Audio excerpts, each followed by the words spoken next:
If Justin Trudeau had it his way, the G20 would have taken a stronger stand against Russian aggression. If it was just up to other countries around the table, it would have been much weaker, particularly on Ukraine. A statement from Trudeau's fellow G20 leaders at their summit in India this weekend omits any language that directly blames Russia for the war in Ukraine.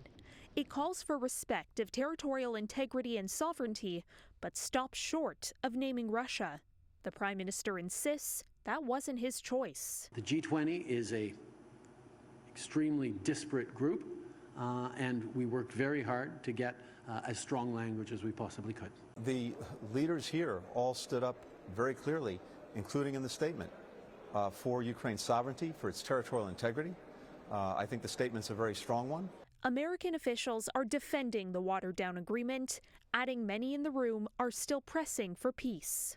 Virtually every member of the G20, perhaps minus one, is intent on making sure that there is a just and durable end to this Russian aggression. But a spokesman for Ukraine's foreign ministry posted on Facebook, the new language is nothing to be proud of. Russia's foreign minister, who went to the summit in President Putin's place, praised India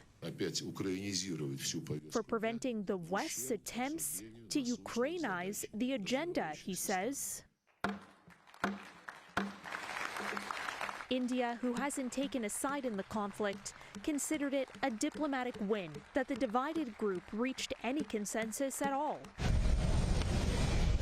Trudeau avoided questions Sunday about apparent tension between him and his Indian counterpart, Narendra Modi, during a wreath-laying ceremony. The two had an informal one-on-one on the sidelines after Trudeau skipped Modi's leaders' dinner the night before. Their interaction was visibly colder compared to Modi's meetings with other leaders. Now, a readout from Trudeau's office says he raised the importance of respecting the rule of law, democratic principles, and national sovereignty during their talks. That's a veiled reference to the issue of foreign interference. A readout from Modi's own office says he brought up to Trudeau what his government sees as continuing anti-India activities of extremist elements in Canada.